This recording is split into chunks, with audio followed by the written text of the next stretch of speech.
जैसे ही सूरज उगा, चिड़ियों ने गाना शुरू कर दिया। रामू जाग गया। वो एक गरीब किसान था। हर दिन की तरह वो अपने खेत में काम करने चला गया। रामू बहुत मेहनती था। वो अपने खेत और जानवरों से बहुत प्यार करता था। बहुत प्यार था। मैंने अपनी गायों को चारा डाला, अपनी मुर्गियों को दाना भी दिया।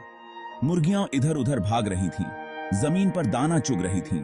रामू को अपने काम में बहुत खुशी मिलती थी। वो जानता था कि उसकी मेहनत ही उसका फल देगी। अचानक रामू की नजर एक अजीब चीज पर पड़ी। मुर्गियों के बीच एक चमकदार चीज थी। वो पास गया तो हैरान रह गया। वहां एक सुनहरा अंडा था। मैंने पहले कभी ऐसा अंडा नहीं देखा था। यह बहुत सुंदर था। मैंने सावधानी से अंडा उठाया। यह असली सोने का बना हुआ लग रहा था। उसके मन में कई सवाल उठने लगे। यह अंडा कहां से आया? किस मुर्गी ने यह अंडा दिया था? रामू दौड़कर अपनी पत्नी के पास गया। वो सुनहरा अंडा दिखाकर बोला, देखो मुझे क्या मिला। उसकी पत्नी भी हैरान रह गई। उसने पहले कभी ऐसा अद्भुत अंडा नहीं देखा था। रामू की पत्नी समझदार थी। उसने कहा, यह अंडा जरूर अनोखा होगा। इसे बेचकर हम अपना जीवन बदल सकते हैं। रामू भी अपनी पत्नी की बात से सहमत था। उन्होंने सोचा कि इस पैसे से वे एक नया घर बनाएंगे, अपने बच्चों को अच्छी शिक्षा भी दे पाएंगे।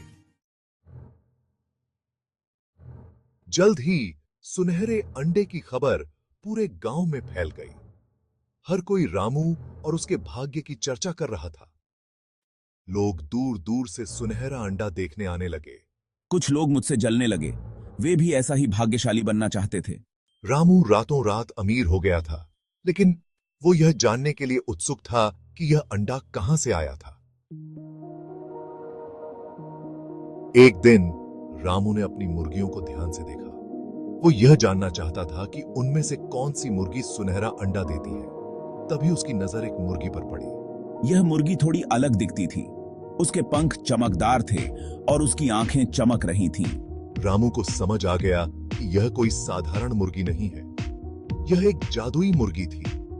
रामू को एहसास हुआ कि सच्ची खुशी धन से नहीं, बल्कि ईमानदारी से मिलती है। रामू ने फैसला किया कि वो अब और सुनहरे अंडे नहीं बेचेगा। वो समझ गया था कि सच्ची खुशी मेहनत और ईमानदारी से मिलती है। मैंने लोगों को बताया कि जादुई मुर्गी एक उपहार है। मैंने लोगों को सिखाया कि लालच बुरी बला है। गांव वाले रामू की बात समझ गए। वे सब अपनी गलती मानकर खुश हो गए। रामू फिर से एक साधारण किसान बन गया। लेकिन अब वो पहले से ज्यादा संतुष्ट और खुश था।